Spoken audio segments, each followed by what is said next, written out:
que estás al pendiente de esta conversación, pues mucho, ¿no? Mucho que ha generado. Veo muy rabiosos a los Riva Palacio, a los de Mauleón. Me sorprendió a Samarripa la forma en la que ha escrito su editorial en el periódico Reforma, pues Anabel Hernández.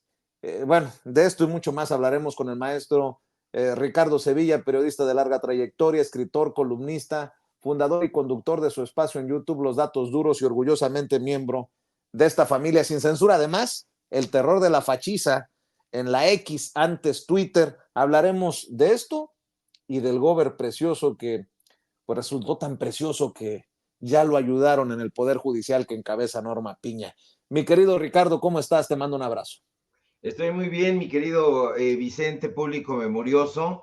Efectivamente, fíjate que uno de los graves problemas del periodismo mexicano, y lo digo con mucho lamento, porque yo formo parte también del periodismo mexicano, es justamente esta falta de tiempo que se dan, que tienen algunos colegas, están tránsidos de información, no la analizan, no estudian. El periodista tiene que estudiar, Vicente, tiene que estudiar, y no me refiero a ir a una escuela, obtener un título, colgarlo en una pared del comedor, en la sala. No, me refiero a estar completamente al día sobre los temas que nosotros tratamos. Esa es una responsabilidad. Nunca el periodista ni ningún profesional, de hecho, debería dejar de estudiar, y lamentablemente hay muchísimos personajes, sobre todo allá en la derecha, que están completamente descompuestos, personajes que han vivido durante toda su vida profesional de trascendidos, de sospecha, sospechosismo, diría por ahí Santiago Krill, y no se dan tiempo de analizar. Y eso es muy importante. Analizar en esta profesión lo es todo. Estamos hablando del Poder Judicial, y hablar del Poder Judicial implicaría que nosotros estudiáramos el concepto de ley, desde dónde viene, tendríamos que hablar de Mesopotamia, tendríamos que pasar por Grecia, tendríamos que pasar por Roma, tendríamos que pasar por el derecho romano, tendríamos que pasar por las leyes draconianas de Draco, en fin, muchísimas cosas, pero no, se ponen a hablar del Poder Judicial y no lo conocen, se ponen a defender a los jueces corruptos y resulta que no conocen la tradición judicial, ni siquiera los propios ministros, ni las ministras, ni los magistrados, les importa un cacahuate, y eso da mucha pena descubrirlo, porque se supone que estos personajes deberían saber por lo menos lo mínimo que los obliga a esta profesión a la que se están dedicando. Si nosotros pensábamos, Vicente, que el Poder Judicial estaba gangrenado, no nos equivocábamos. Tiene todas las enfermedades y padecimientos de un organismo descompuesto. El Poder Judicial padece, ¿qué te digo? Influenza, dengue, malaria, varicela, porque sus corruptelas no parecen tener fin. Volvieron a llevar a cabo otro sabadazo. Una jueza ordena sacar a Mario Marín del altiplano y mandarlo a su casa. ¿Qué digo a su casa, Vicente? A su residencia, donde el gober precioso tiene alberca, cancha de fútbol y todas las comodidades. Y es que el exgobernador priista, qué poca madre, definitivamente, porque ya se va a su casa. Allá va a estar, dizque con un brazalete, ahí en Puebla, en la capital. El exgobernador priista Mario Marín podría ser, esos son los señalamientos, podría ser torturador, podría ser encubridor de pedófilos, pero en el Poder Judicial dicen que no existe riesgo de fuga y que se vaya para su casa. Sí, el priista Mario Plutarco Marín, se llama, por cierto, continuará en libertad, va a estar en libertad. Dicen que su causa penal que se le sigue por tortura no es tan grande y que se vaya, pero no se fue. Oye, sí. Pero además traen línea los del Poder Judicial, porque no es el primer exgobernador y priista que nos mandan a la casa. Ahí está César Duarte, el exgobernador priista de Chihuahua. Al paso que van, nos van a mandar al gordito de Javier, a que visita a su esposa en Inglaterra, ¿no? ¿O dónde anda la señora Karime Macías? Así es. Se supone que debe estar en Inglaterra, pero se ha de estar paseando por Europa, escribiendo cartas que merece prosperidad y no sé cuántas tonterías, pero se van para su casa efectivamente este tipo de personajes con la anuencia del Poder Judicial. Por eso siempre es muy importante hablar del Poder Judicial gangrenado, que no solamente está podrido en el Poder Judicial de la Federación, hay que echarle un ojo también al Poder Judicial local, qué es lo que está sucediendo en los tribunales estatales, qué es lo que está sucediendo en los juzgados también estatales, y si no, efectivamente, esto va a continuar. Personajes que han sido vinculados a proceso y después los liberan. No se van solitos, eso hay que decirlo. Cuentan con la ayuda del Poder Judicial, cuentan con la anuencia de diversos juzgadores. En el caso de Puebla, en el caso de Mario Marín, pues esta juzgadora tiene nombre y apellido. Ella se llama Angélica del Carmen Ortuño Suárez. Aquí la tengo apuntado porque son tantos los personajes. Ella es jueza de distrito allá en Quintana Roo. Ahí está su ficha en el Poder Judicial. Esta juzgadora es la que decide liberar a Mario Marín con el argumento chafa de que el delito que se le acusa no merece prisión preventiva. Con todo el cinismo del mundo, en su exposición de motivos, la jueza Ortuño asegura que con las medidas descritas, pues no existe riesgo de fuga. Y fíjese cómo son las cosas de curiosas o de sospechosamente coincidentes. Días antes, también fue liberado el jefe de la policía, Adolfo Carán Beltrán, acusado precisamente de liderar el operativo de traslado de la periodista Lidia Cacho de Cancún a Puebla, en cuyo trayecto Lidia, una periodista polémica, eso hay que decirlo, pero más allá de toda esta polémica, esta periodista habría sido sometida a tortura física y psicológica, exactamente igual que todos estos personajes. Se van a su casa, como Murillo Karam, el exgobernador de Puebla, tendrá su residencia ya en Puebla, como parte del cambio, de este cambio pernicioso, terrible de medidas cautelares. Estaba ahí en el altiplano, acusado, como le digo, del delito de tortura en contra de Lidia Cacho, pero no la va a pasar mal, Vicente, porque en su humilde vivienda en Gilotzingo, el gober precioso, como le apodan a este miserable, contará con cancha de fútbol, con alberca. Ahora bien, hay algo terriblemente noticioso. Es que yo no sé si usted lo sabía, pero resulta que el gober precioso, fíjate, Vicente, era juez. El gober precioso era juez y era notario. Y precisamente por eso, actualmente Mario Marín tiene amigos y muchísimas influencias en ese gangrenado poder judicial. Pero usted se preguntará, ¿cómo que fue juez Mario? Y yo le diré, sí, así es. En este mundo bizarro de la política mexicana, resulta que el exgobernador priista acusado de tortura fue juez de lo familiar en Puebla, pero además de eso también fue secretario general del Tribunal Superior de Justicia en ese estado. Es irónico, Vicente, absolutamente hilarante, dolorosamente hilarante, que Mario Marín, antes de haber sido gobernador de Puebla, haya llegado a ser juez y notario. Él mismo se dio el permiso en la notaría. Además de todo, tenía esa notaría, es la notaría pública número 53, estuvo funcionando incluso cuando este personaje tenía ficha roja de parte de la DEA, lo andaban buscando por todos lados, no lo encontraban. Ahí estaba la notaría. Hasta 2019 fue atendida por su suplente, el notario suplente Vicente Manuel Gil, y así pasó mucho tiempo operando esa notaría, y no fue sino hasta mayo de este año cuando la Consejería Jurídica del Gobierno del Estado de Puebla, durante el gobierno, también hay que decirlo y destacarlo, de Sergio Salomón, cuando se emite una convocatoria para la asignación de 7 patentes notariales que hasta ese momento se encontraban vacantes, y justamente ahí estaba la notaría que pertenecía a Mario Marín. Ahora, hay una cosa bien importante, Vicente. El presidente López Obrador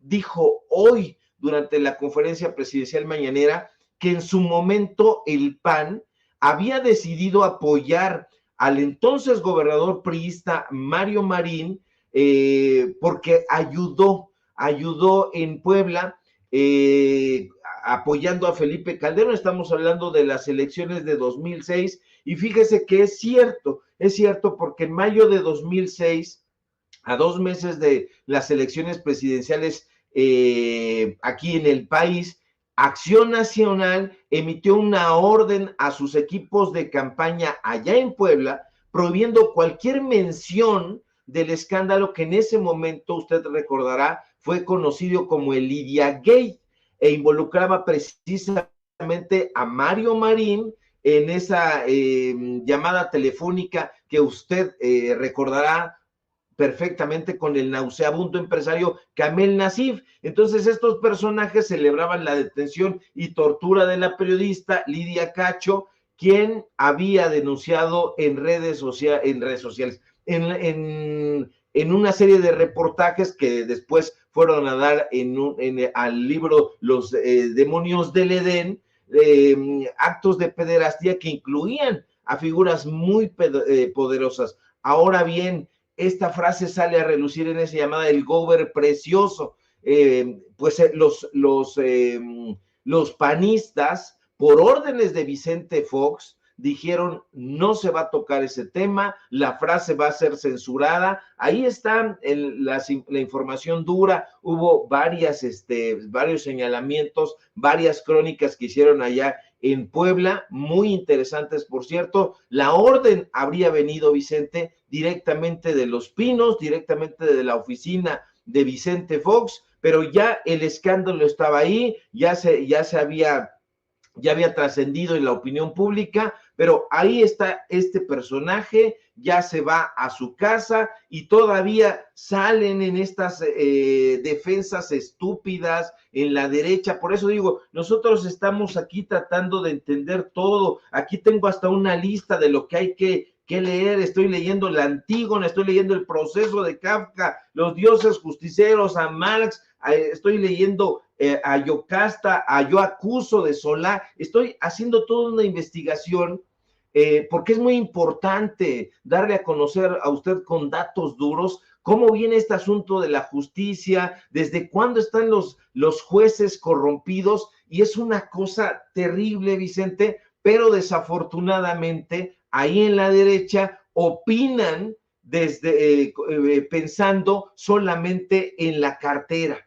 Yo aquí tengo mi cartera, está descosida, no tiene lana, pero están pensando en la cartera nada más. Entonces, estos personajes, en el intento de salvar los últimos bastiones, están tratando de defender este símbolo que ya se ha convertido el Poder Judicial de la corrupción. El sistema político mexicano no puede continuar teniendo a personajes que en su momento fueron jueces y que fueron apodados el Gober Precioso y que estuvieron vinculados a redes de pederastía, y un asunto completamente nauseabundo. Ahí están las informaciones, ahí están los datos duros, que no vayan a decir que son los chairos, que son los periodistas de la izquierda, que no. Esto en su momento fue incluso avalado por el propio secretario de Gobernación. Usted lo recordará, tristemente célebre, Carlos María Abascal. Carlos María Abascal habría llegado al propio Puebla en un helicóptero.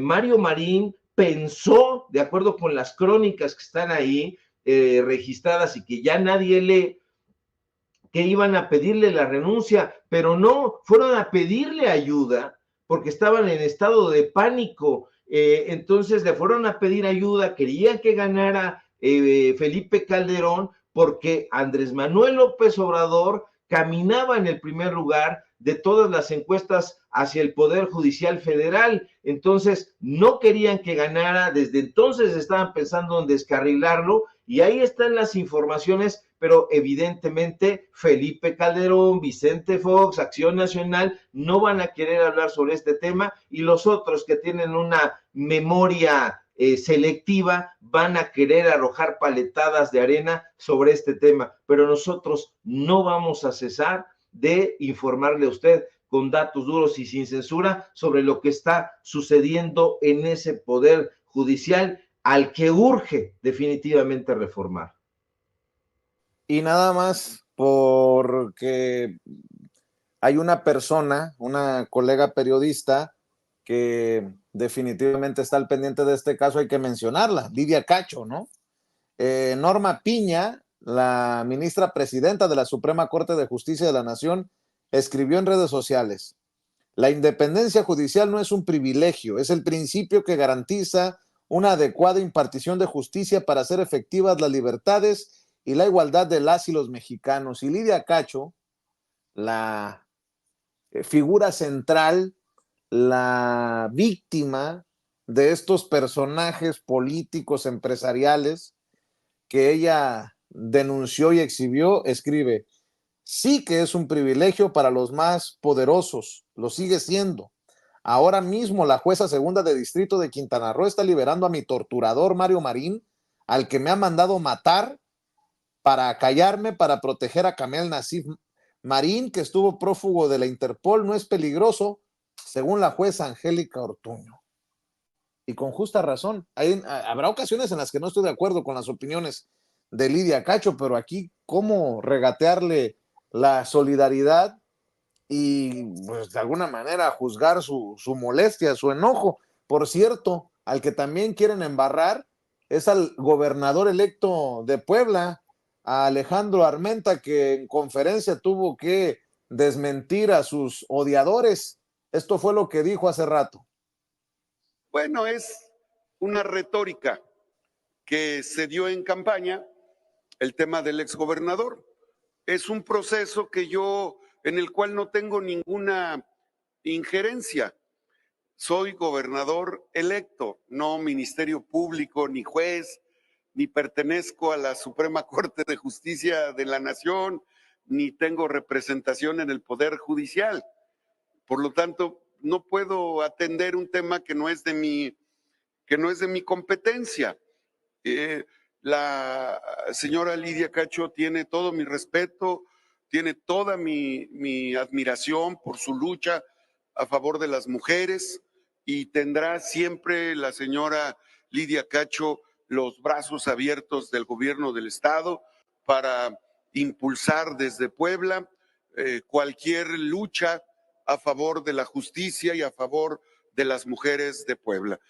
Fui el primer diputado que en su momento solicitó la alerta de género en Puebla desde el 2016.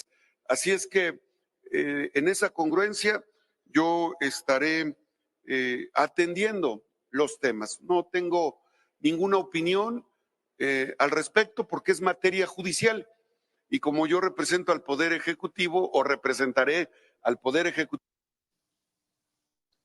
Bueno, pues ahí están las declaraciones de Alejandro Armenta. ¿Con qué cerrarías? Oye, por cierto, maestro, qué bueno que hacemos lo que hacemos. Y grábeme, don David, porque aquí exhibimos a los hipócritas y mentirosos. Y en esta ocasión voy a echar mano de un amigo que también es tu amigo, el abogado César Gutiérrez Priego. Fíjate que Lili Telles ya se andaba colgando la medallita de que ella había sido la que destapó en su momento al Mayo Zambada, la que exhibió a Ismael el Mayo Zambada. No crea que exagero, lo dijo en la Cueva de los Malandros, ahí con el portavoz de los Malandros, Ciro Gómez Leiva, en Radio Fórmula. 31 para cerrar este tema, el tema del Mayo Zambada, Lili. Quedan muchas preguntas y una de ellas tiene que ver con el gobernador Rubén Rocha de Sinaloa, quien ahora apoyado por los gobernadores de Morena, Rubén Rocha, dice: yo ni estaba en México, yo ese día volé en un avión, luego vimos que era un avión privado, a Estados Unidos. Es decir, el señor Rubén Rocha quizá entró por última vez en su vida a Estados Unidos, difícilmente después de las declaraciones del Mayo Zambada lo vuelva a hacer, pero además lo hizo, como lo informamos Manuel al inicio del programa, lo hizo, todo indica, en el avión de un empresario de Sinaloa, del señor Jesús Vizcarra. Y el gobernador Rocha pues sigue en el cargo. ¿Cuándo ganó Rocha las elecciones? En el 21. Las elecciones del 21. Va a seguir cuando menos otros 3 años en el cargo, Lili. Y va a seguir impune. Pues no sé si va a seguir, En caso de que tenga... No sé si va a seguir impune. La Fiscalía General de la República... Quise decir, va a seguir sin ser investigado. La Fiscalía General de la República ya informó que lo está investigando desde ayer y que le ha solicitado información. Vamos a ver a la Fiscalía General de la República cómo se desempeña en este caso. Vamos a ver. Le van a lavar la cara de todo sin investigarlo, porque es línea de AMLO y de Sheinbaum, ya está claro. Vamos a ver a la Fiscalía General de la República en este caso. Y ahí están los empresarios y veíamos a los medios de Sinaloa, un poco nos llamó la atención, los vemos muy cuidadosos en el caso. Está otro personaje que también tú lo conoces, que incluso fue hostil contigo, el señor Melesio Guen. No lo conocí, pero... Lo mataron, pero tuviste sí. una diferencia con él. Mira, para irme más atrás, por allá en 1998, 1999, yo estaba haciendo una investigación sobre una casa del cártel de los Arellano Félix en Ensenada, Baja California. Hablo de hace muchos años, yo tengo 56 años y pues estaba muy joven cuando estaba haciendo esa investigación en la que yo quería probar... Qué duro te ha ido en la vida. ¿Qué pasó, don David? Félix, cabe recordar que ese cártel fue durante al menos 10 años poderosísimo a nivel mundial. Y en esa investigación fui a Tijuana, a Guadalajara, a Culiacán, a Badiraguato y a Los Ángeles, porque los prestanombres tenían una red siguiendo la pista al dinero, una red de negocios que eran empresas fantasma y que lavaban dinero en todas estas ciudades que acabo de mencionar. En el transcurso de esa investigación, cuando fui a Culiacán y a Badiraguato para recopilar testimonios y conseguir más datos, me apareció algunas personas me mencionaron a un tal Mayo Zambada. Digo un tal Mayo Zambada porque en aquel momento su nombre no era del dominio público. A mí me llamó la atención porque es un nombre, el apellido es muy particular, Zambada. Y yo recuerdo que tomé nota en mi libreta como reportera y me señalaron las personas que consulté por allá los lugares donde este señor Zambada lavaba dinero. Eran lecherías y algunos otros negocios que yo alcancé a grabar, aunque en ese momento dejé esos datos para un futuro reportaje porque no me podía distraer del que estaba haciendo en ese momento. Lo dejé como información guardada. Cuando regresé a México con mi información y en la elaboración del reportaje, di esta información a la Procuraduría General de la República y ahí me dijeron... No, bueno. Ahí queda pues la mentira o la medallita que se quiere colgar Lili Téllez. César Gutiérrez Friego, el abogado, la pone en su lugar en redes sociales, dice: ahora resulta que la senadora Lili Téllez es quien dio a conocer públicamente al Mayo Zambada. Aquí le comparto un informe de 1997 que pregunta por sus antecedentes penales. En lo único que tiene razón es que en los 90s no tenía antecedentes penales y ni siquiera investigaciones en su contra. Al Mayo se le conoce desde principios de los 80s, pero siempre fue protegido por el régimen priista. Si a Lili Téllez, yo pregunto, le dijeron quiénes eran los prestanombres y la red de lavado de dinero, desde ese entonces, ¿como a cuántos políticos señaló de ser miembros de esa red de protección del Mayo Zambada? ¿Dónde están las investigaciones periodísticas de esta gran comunicadora, hoy senadora, que se quiere colgar la medallita? Digo, para eso también sirven los medios independientes, mi querido Ricardo Sevilla, para cerrar. Vicente, esta señora es una mequetrefe, absolutamente mequetrefe, y en efecto se quiere colgar una medallita que no le corresponde y no tiene la menor idea de la historia del narcotráfico en este país. También se tiene que investigar a profundidad la historia del narcotráfico, sobre todo cuando dice ser periodista y sobre todo ella dice que estaba haciendo una investigación a finales de la década de los 90, eso dice. Primero que nada hay que recordar que ella es una distraída. Yo la recuerdo con esa playera a rayas negras con blanco. Estaba sentada en el Estado de México entrevistando a la mamá de la niña Paulette. Estaba, porque yo soy de datos duros, estaba aplastada sobre la cama donde dormía la niña. A un lado estaba la mamá, estaban acariciando unos gatitos de peluche. Estaba ella jugando nerviosamente con un cojín verde. Lo recuerdo perfectamente porque tengo memoria fotográfica.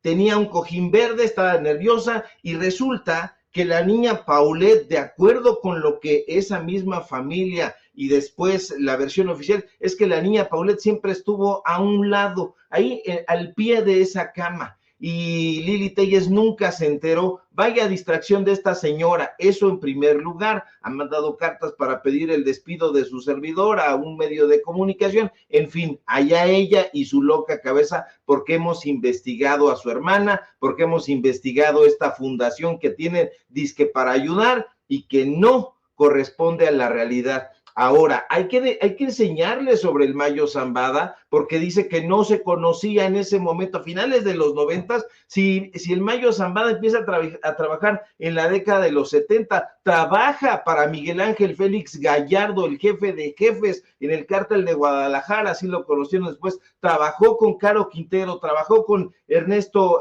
Fonseca Carrillo, después se fue a trabajar al cártel de Juárez con Amado Carrillo, el Señor de los Cielos, así le apodaban. Hay una muy interesante novela ahí sobre el Señor de los Cielos.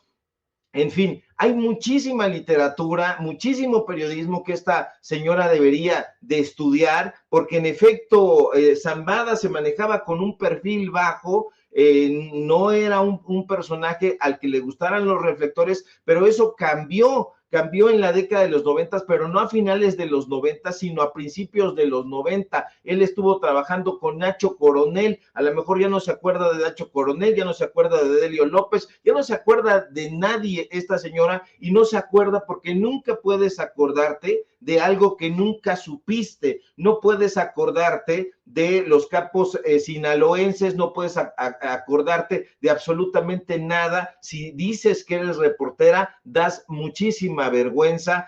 La historia del narcotráfico en este país es sumamente compleja y la tienes que estudiar si vas a informarle, pero evidentemente sí se lo vas a decir a Ciro Gómez Leiva, que siempre está nervioso, que siempre está adulador con los medios de comunicación corporativos donde trabaja, y si se lo vas a decir a su chacho que es un imbécil, pues entonces te lo van a creer absolutamente. Pero acá, de este lado, en los medios de comunicación independientes, sí le vamos a enmendar un poquito la plana, porque no tiene idea de quién era el Mayo Zambada. Ese reportaje efectivamente yo nunca lo vi, no tengo yo conocimiento de su existencia, pero debería de estudiar un poquito más en lugar de estar tratando de colgarse medallitas como pretende hacerlo. Y que bueno, saludos a César Gutiérrez Priego, que siempre está muy atento, quitándoles la máscara a estos fascinerosos.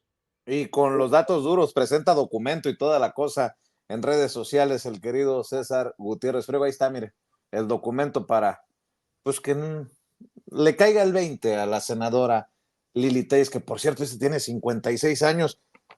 Con mucho respeto, senadora, pero yo puedo estar, ¿cómo dijo usted? Que me consideraba más alto, chaparrito, pero usted